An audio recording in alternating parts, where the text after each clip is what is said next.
우리 함께 주님 찬양하겠습니다. 찬송가 276장으로 주님께 찬양합니다.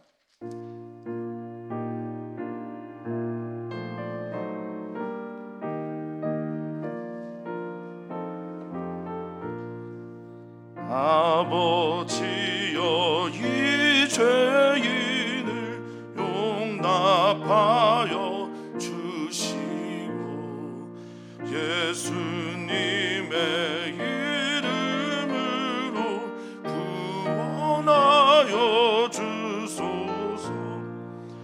아버지를 떠나 산지 벌써 오래되었고 험한 길에 고난 몸이 이제 돌아옵니다. 전에 하던 헛된 일을 애통하게 여기고 겸손하게 엎드려서 용서하심 빕니다. 은혜 감당 못하고 영혼과 나의 약한 육신까지 감히 드리옵니다. 나의 죄를 사하시렴 주님 죽으셨으니 그 공로를 의지하여 주만을 시합니다. 아버지여, 용납하사 품어주시고 주의 사랑 품 안에서 길이 살게 하소서. 아멘.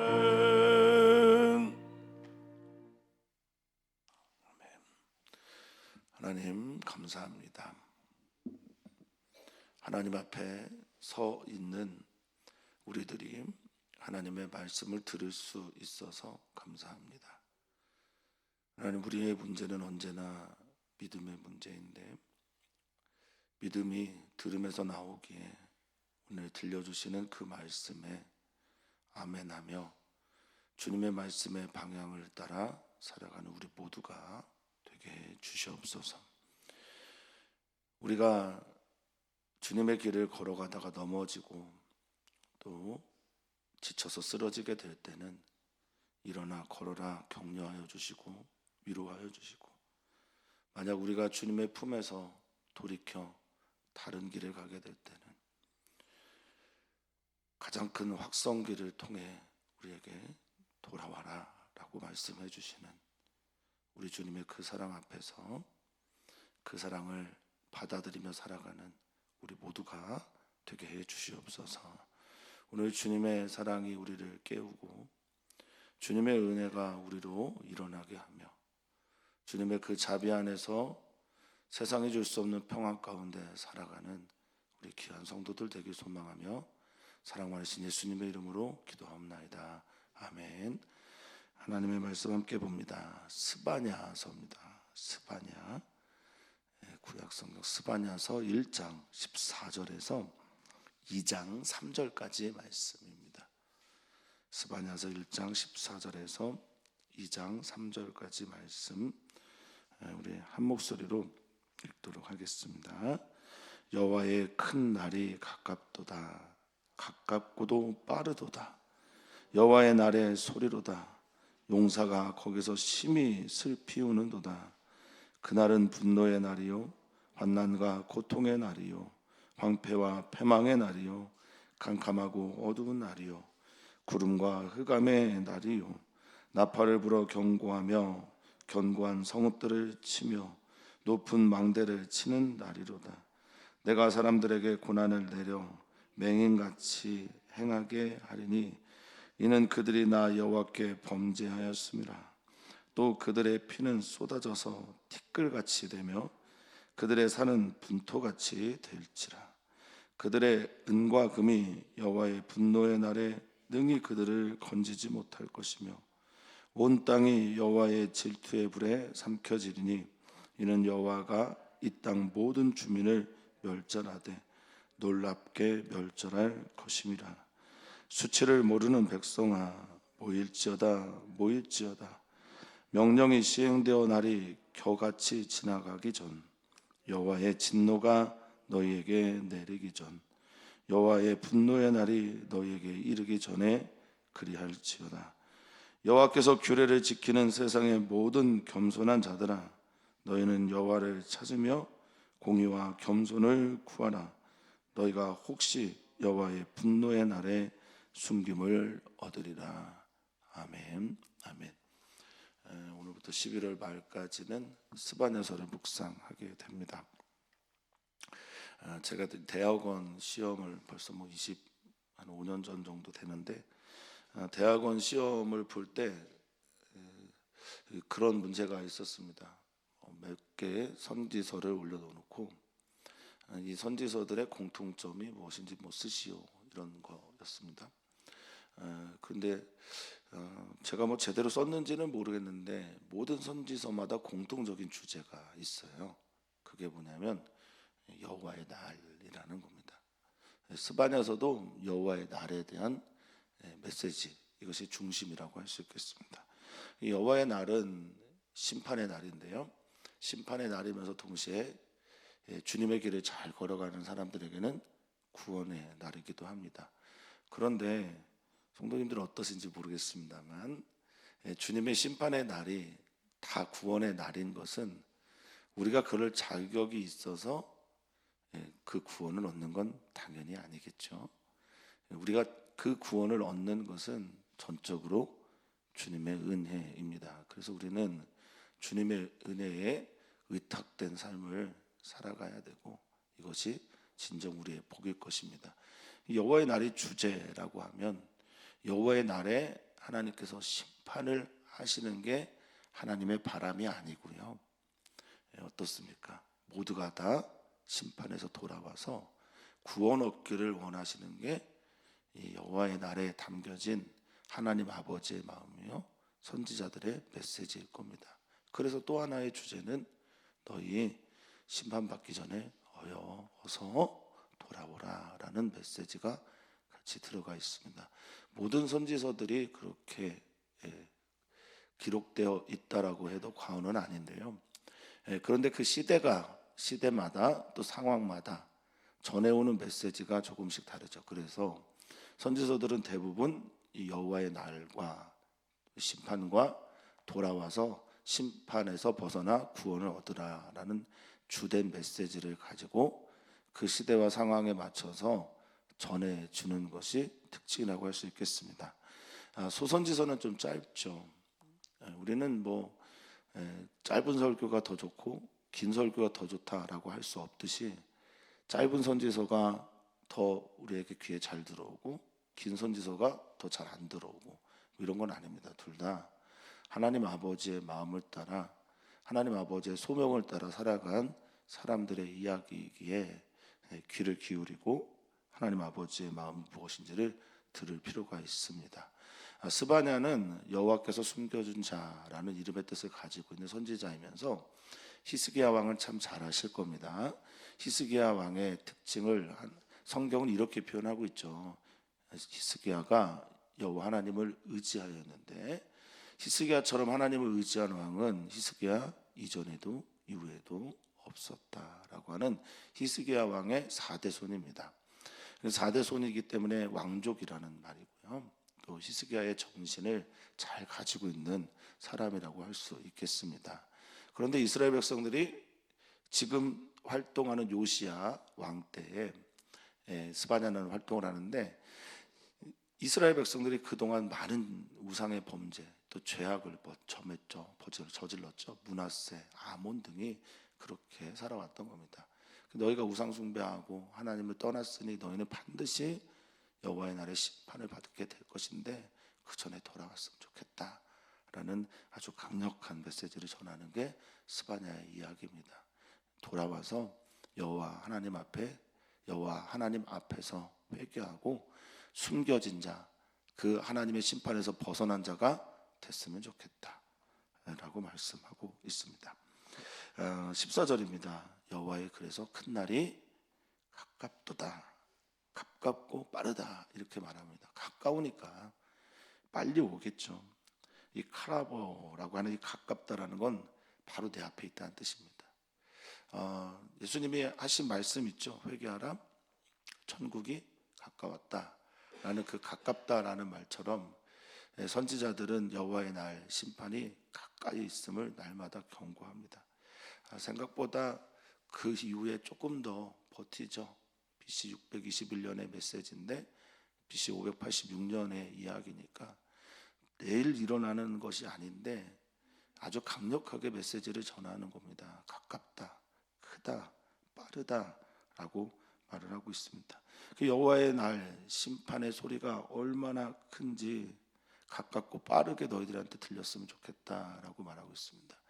확성기로 말하고 있는 겁니다. 확성기를 들고 말하고 있는 겁니다. 하나님의 소리는 세미한 소리를 통해서 우리에게 들려오기도 하지만 큰 목소리로 또 그들의 감정을 듬뿍 담아서 선포하기도 합니다.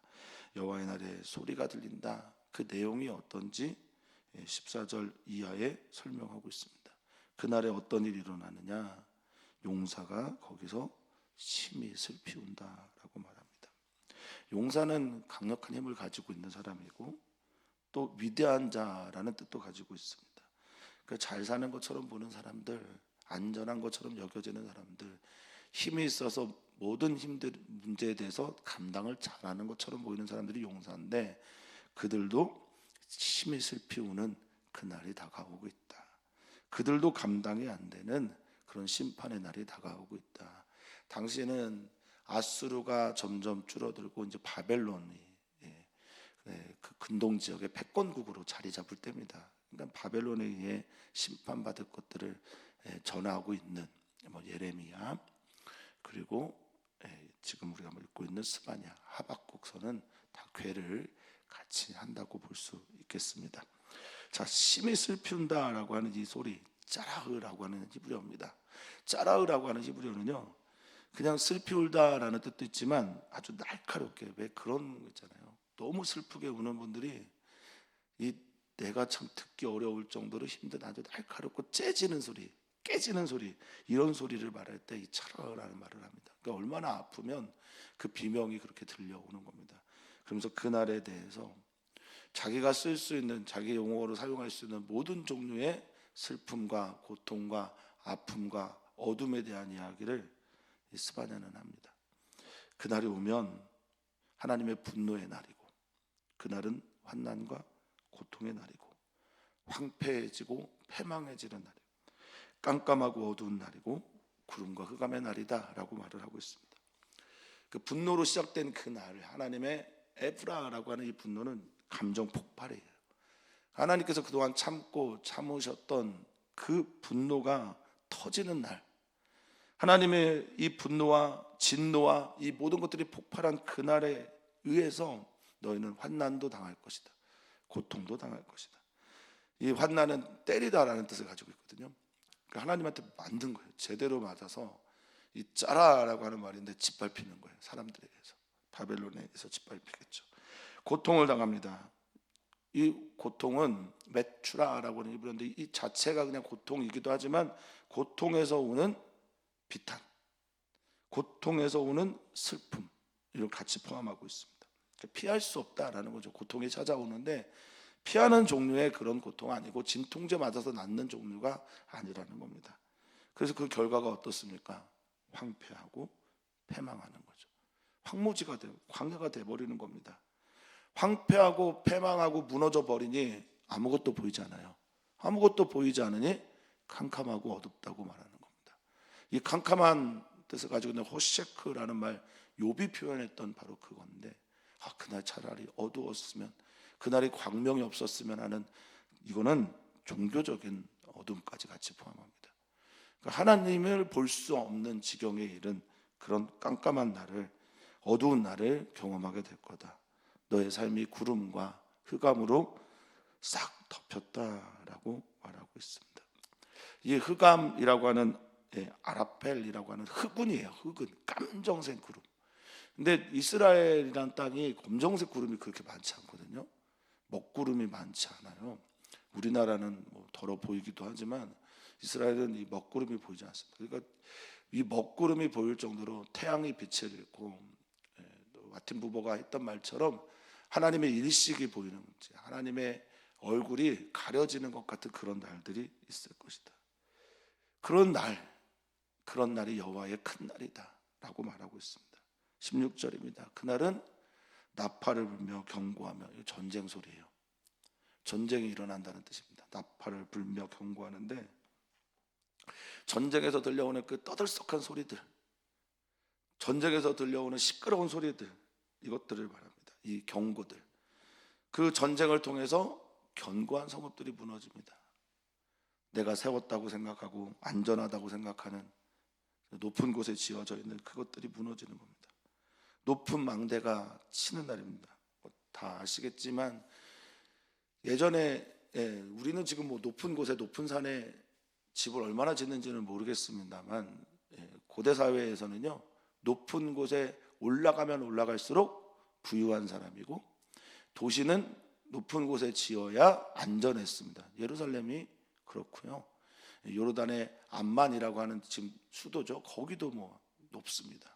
높은 곳에 지어야 안전했고, 높은 곳에 짓는 사람은 부유한 사람이고, 주로 왕들이 그런 높은 곳에 있었습니다.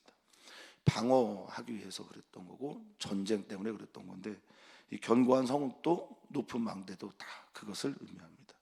자, 14절에서부터 16절까지는 여호와의 날에 대한 이야기입니다. 그럼 여호와의 날이 왜 우리에게 찾아왔을까? 여호와의 날이 왜 유대 민족들에게, 하나님의 선민이라고 말하는 그들에게 찾아오게 된 것일까? 왜일까요? 17절입니다. 내가 사람들에게 고난을 내려 시각장애인같이 행하게 하는 것. 이 고난이라고 하는 이 짜라라는 것은 때리고 짓밟는 거죠. 때리고 짓밟히면 보이지가 않아요. 주님도 보이지 않고 또 내 죄도 보이지 않습니다. 그래서 시각장애인처럼 그렇게 살아가는 겁니다. 눈이 감겨서, 아니면 눈을 감아야만 이 위기를 넘어갈 수 있을 것 같아서, 아니 눈뜨고는 볼 수 없는 참혹한 환경이기 때문에 스스로 시각장애인이 됐는지 모르겠습니다. 이유는 뭐 다양하겠죠.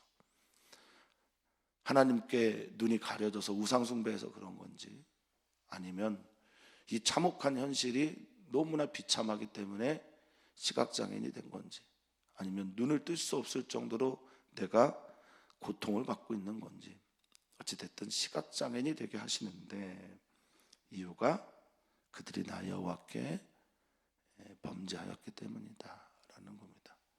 여호와의 큰 날은 이스라엘 백성들의, 남한국 유다 민족들의 범죄 때문이었습니다. 1절부터 13절까지는 그 범죄의 내용을 설명하는데, 그 범죄의 핵심은 우상 숭배입니다. 음란하게 다른 신들을 섬긴 거죠. 이 범죄하다라고 하는 하타라고 하는, 그래서 히브리어는 길에서 벗어나다라는 의미를 가지고 있습니다. 하나님께서 우리를 사랑하시죠. 이스라엘 백성들도 그렇게 사랑하셨습니다. 어떻게 사랑하셨습니까? 우리에게 요구하시는 것처럼 사랑하셨어요. 너는 마음을 다하고 또 뜻을 다하고 성품을 다하여 주 여호와 너의 하나님을 사랑하라 라고 말씀하신 것처럼, 그렇게 주님이 이스라엘 백성들을 사랑하셨습니다. 그렇게 사랑하셨는데 그 사랑을 거절하고 다른 길로 가게 됐습니다.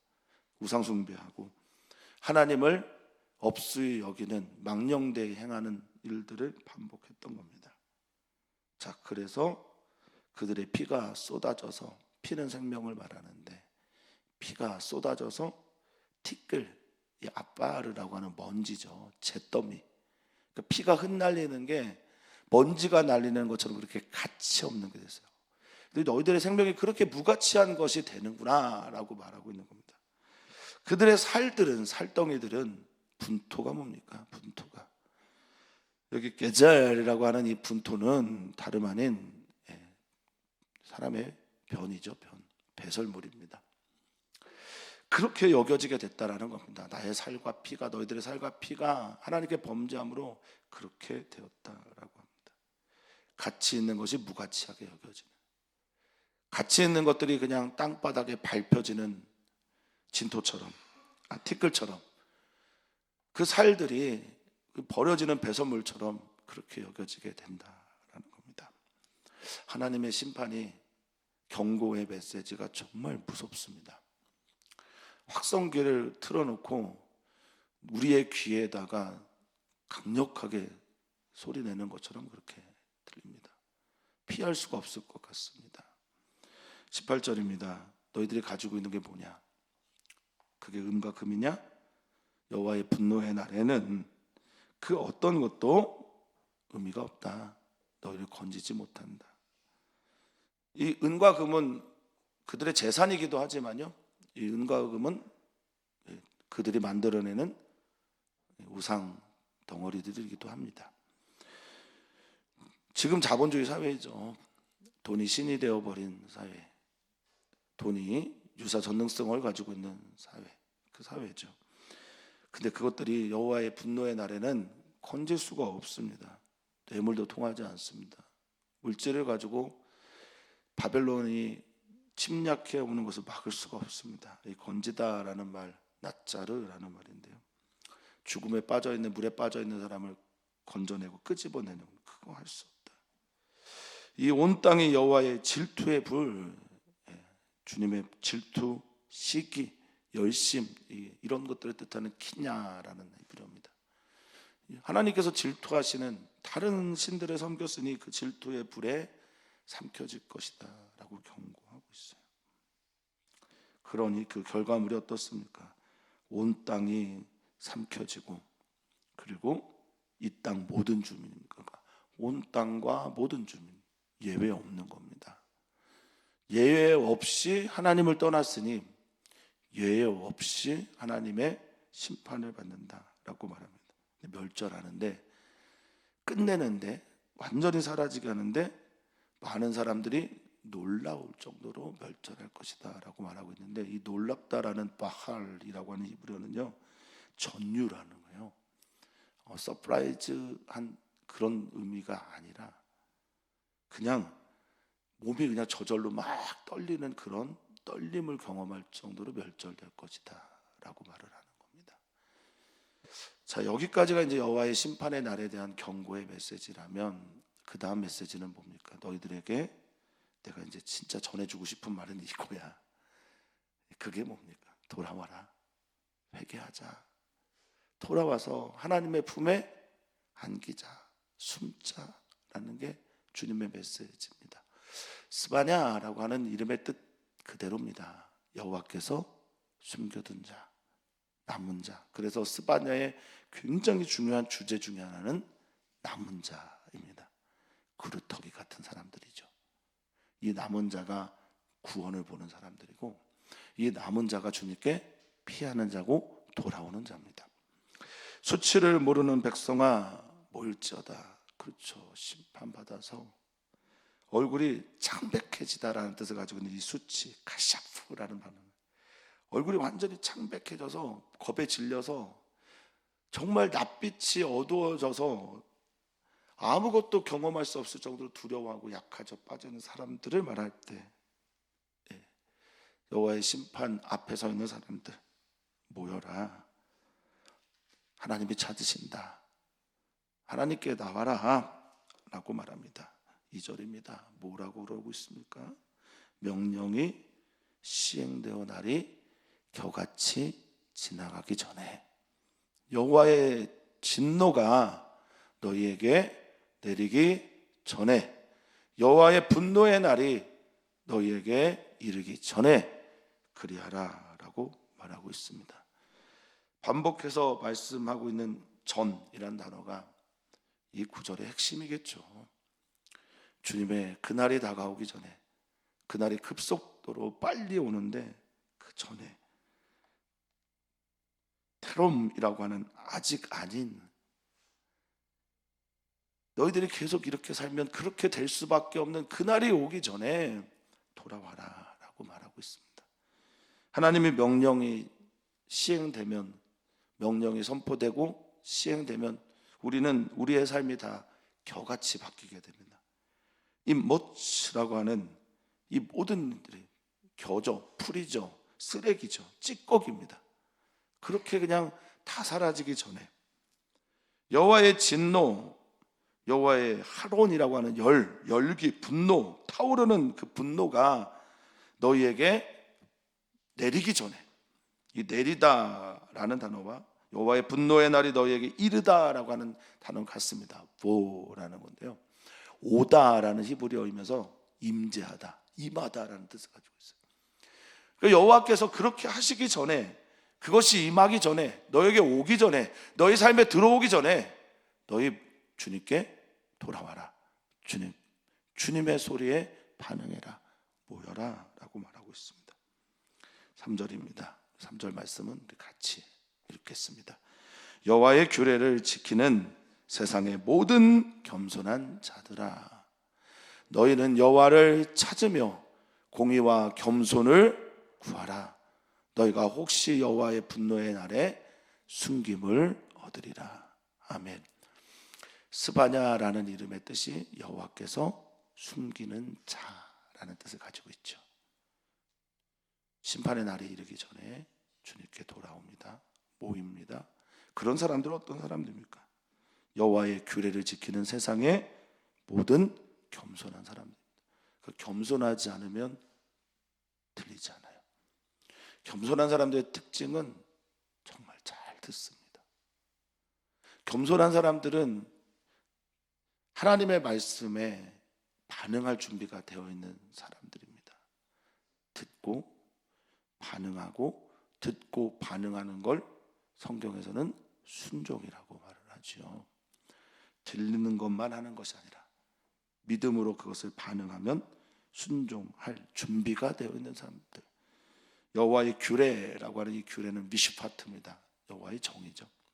주님께서 통치하실 때 나타나는 일들, 여호와의 규례, 명령, 이 모든 것들을 지켜나가려고 하는 듣는 사람들이요, 듣고 반응하는 사람들이요, 순종하는 사람들이요, 바로 여러분들 되기를 축복합니다. 모두에게 다 똑같이 들려와요. 이 경고는 그렇습니다. 선지자는 그래서 크게 외치고, 그래서 선지자는 성문에서 외치고, 때로는 선지자가 성루에 올라가서 그렇게 외치는 이유는 예외 없이 모든 사람들에게 들려주기를 원해서 그런 겁니다. 그런데 그 안에서 여호와의 규례를 지키며 겸손하게 그것들을 들으려고 하는 사람들, 그들은 하나님의 숨겨진 자, 남은 자가 될 것입니다. 그런데 그런 사람들은 어떤 사람들입니까? 너희는 여호와를 찾는 사람, 여호와를 구하는 사람이에요. 바카시라고 하는, 여호와를 찾다라고 할 때 이 찾는다라는 건 추구하다라는 겁니다. 그분을 쫓는다라는 겁니다. 그분을 향해 있다라는 겁니다. 그분에게 무엇이 있습니까? 그분에게서 공의가 있죠. 그분에게서 정의가 있죠. 그래서 그분의 정의와 공의를 추구하면서 동시에 나는 늘 겸손해지는 겁니다. 자기 자신에 대해서 절망한 사람만이 하나님을 찾을 수 있어요. 자기 자신의 방법에 대해서 내려놓는 사람들이 하나님의 방법을 구하게 됩니다. 자기를 완전히 하나님 앞에 천부여 의지 없어서 손 들고 옵니다 하는 사람들만이 하나님의 그 사랑 앞에 설 수 있게 되는 겁니다. 사랑하는 성도님들이 오늘 그런 분 되기를 축복합니다. 이제 2023년을 마무리하면서 2023년의 마지막 달력 12월을 향해 가는 이 11월의 마지막에 나 하나님 품을 찾는 사람인가? 나 여호와를 구하는 사람인가? 여호와의 소리로 겸손한 사람인가? 여호와의 목소리, 그 목소리 앞에 바로 서 있는 사람인가? 돌아보는 은혜의 날이 되기를 축복합니다. 주님께서 우리를 사랑하십니다. 사랑하시기 때문에 경고하시고요, 사랑하시기 때문에 돌아오라고 말씀하시는 겁니다. 사랑하시기 때문에 위로하시는 겁니다. 혹시 오늘 주님께서 원하시는 그 뜻을 잘 걸어가고 있는 분들은 주님의 남은 자임을 믿으면서 주님의 겸손한 자임을 받아들이면서 하나님의 정의와 공의를 추구하고 겸손하게 주의 길을 계속 걸어가는 은혜가 있기를 축복합니다. 오늘 우리는 기도합니다. 남성 여성 지체교회, 남성교회 여성교회 분들이 위해서 기도하고요. 이제 내년에 새롭게 세워질 임원들을 위해서도 기도를 합니다. 또한 우리는 기도합니다. 지난 금요일에 정말 기적처럼 하나님께서 80일 동안의 병원 생활을 마무리하고 우리 품에 안겨 같이 예배하게 한 남궁년 집사님 이후에 있는 모든 치료 회복 가운데 함께할 것을 위해 기도합니다. 윤빈지 자매를 위해서 기도합니다.